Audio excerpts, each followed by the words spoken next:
నియోజకవర్గాల ఇన్ఛార్జీల మార్పుల కసరత్తును వైసీపీ కొనసాగిస్తోంది. ఇప్పటికే 3 జాబితాలు విడుదల చేసిన వైసీపీ ఇక తుది జాబితాను సిద్ధం చేస్తోంది. సంక్రాంతి తర్వాత ఈ తుది జాబితాను ప్రకటించే విధంగా కసరత్తు చేస్తోంది. దీంతో సిట్టింగ్ల గుండెల్లో రైళ్లు పరిగెడుతున్నాయి. వైఎస్ఆర్ కాంగ్రెస్ పార్టీ గెలుపు గుర్రాల లెక్కలు తీస్తోంది. వచ్చే ఎన్నికల్లో గెలిచేది ఎవరు, ఓడేది ఎవరు, గెలుపు అవకాశాలు ఎవరికి ఎక్కువగా ఉన్నాయి, ఏ సెగ్మెంట్లో ఎవరిని బరిలో నిలబెడితే ప్రత్యర్థులకు గట్టి పోటీ ఉంటుంది అనే కసరత్తు వేస్తోంది వైసీపీ. ఇప్పటికే 3 జాబితాలు విడుదల చేసింది. మొదటి జాబితాలో 11, రెండో జాబితాలో 27, మూడో లిస్టులో 21 నియోజకవర్గాల్లో మార్పులు చేర్పులు చేసింది. మొత్తంగా చూస్తే 50 అసెంబ్లీ, 9 లోక్సభ సెగ్మెంట్లలో సిట్టింగ్లు, ఇన్ఛార్జీలను మార్పులు చేసింది. ఇక 4వ జాబితాలో మరో 30 నియోజకవర్గాల వరకు మార్పులు ఉండే అవకాశం ఉందని పార్టీ వర్గాల సమాచారం. ప్రధానంగా పలు ఈక్వేషన్లపై పార్టీ హైకమాండ్ తర్జన భర్జనలు పడుతోంది. కొన్ని చోట్ల ఇతర పార్టీల నేతలను తీసుకొచ్చి బరిలో పెట్టాలన్న వ్యూహం కూడా ఉన్నట్లు తెలుస్తోంది. విజయనగరం ఎంపీ అభ్యర్థిగా మజ్జి శ్రీనివాస్ పేరు సీరియస్గా పరిశీలనలో ఉన్న చివరి నిమిషంలో హోల్డ్లో పెట్టారు.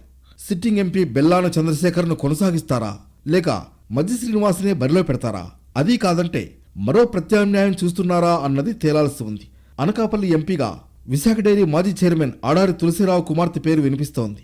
చోడవరం నుంచి కరణం ధర్మశ్రీని మార్చి అనకాపల్లి లోక్సభ బాధ్యతలు ఇస్తారన్న ప్రచారం కూడా ఉంది.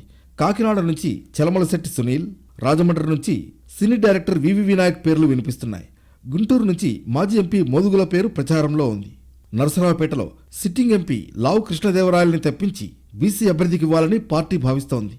అయితే పలనాడు జిల్లా ఎమ్మెల్యేలు మాత్రం కృష్ణదేవరాయలకే మరోసారి అవకాశం ఇవ్వాలని ముఖ్యమంత్రి జగన్ను కలిసి వివరించారు. సీఎం ఏ నిర్ణయం తీసుకుంటారో చూడాల్సి ఉంది. నరసరావుపేట ఈక్వేషన్ను బట్టి గుంటూరు ఎంపీ అభ్యర్థిపై కొంత స్పష్టత వస్తోంది. టీడీపీ నుంచి ఒక నేత వచ్చే అవకాశం ఉందని, ఆయన రాక ఖరారైతే టికెట్ ఆయనకే అన్న ప్రచారం జరుగుతోంది. ఒంగోలు ఎంపీ అభ్యర్థి అంశంపై కూడా పీఠమూడి వీడలేదు. మాగుంట ఉంటారా, పార్టీ వీడతారా అనే అంశంపై పార్టీకి స్పష్టత లేదు. ఒంగోలు ఎమ్మెల్యే మాజీ మంత్రి బాలినేని మాగుంటకే ఒంగోలు అవకాశం ఇవ్వాలని పట్టుబడుతున్నారు. పార్టీ అధిష్టానం ఇంకా స్పష్టత ఇవ్వలేదని సమాచారం. నంద్యాల ఎంపీ అభ్యర్థి విషయంలో కూడా కసరత్తు జరుగుతోంది. ఈ దఫా మైనార్టీకి ఛాన్స్ ఉంటుందని సమాచారం. సినీ నటుడు అలీ, కర్నూలు ఎమ్మెల్యే హఫీజ్ ఖాన్ పేర్లు వినిపిస్తున్నాయి. ఇక అసెంబ్లీ నియోజకవర్గాల విషయానికొస్తే కర్నూలు జిల్లా నందికొట్కూరులో అభ్యర్థిపై మల్లగుల్లాలు పడుతున్నారు. సిట్టింగ్ ఎమ్మెల్యే ఆర్థర్ స్థానంలో ప్రత్యామ్నాయం చూస్తున్నారు. వరుసగా 2 రోజుల పాటు ఆ నియోజకవర్గ నేతలతో చర్చలు జరిపినా అభ్యర్థి విషయంలో స్పష్టతకు రాలేకపోయారు. వెంకటగిరి నియోజకవర్గ ఇన్ఛార్జ్ నేదురుమల్లి రామ్కుమార్ను మార్చే అవకాశం ఉందని మెట్టుకూరు ధనుంజయ రెడ్డి పేరు ప్రచారంలో ఉంది.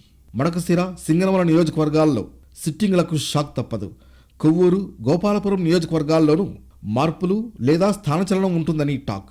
కృష్ణా జిల్లా తిరువూరు నియోజకవర్గం నుంచి తాజాగా టీడీపీ నుంచి వైసీపీ కండువా కప్పుకున్న నల్లగట్ల స్వామిదాస్ పేరు వినిపిస్తోంది.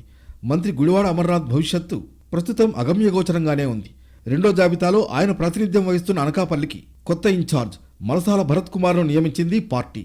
అమర్నాథ్కు మూడో జాబితాలో కూడా చోటు దక్కలేదు. మొత్తం మీద ఫైనల్ లిస్టులో చాలా మంది సీట్లు గల్లంతయ్యే ఛాన్స్ ఉందని సమాచారం.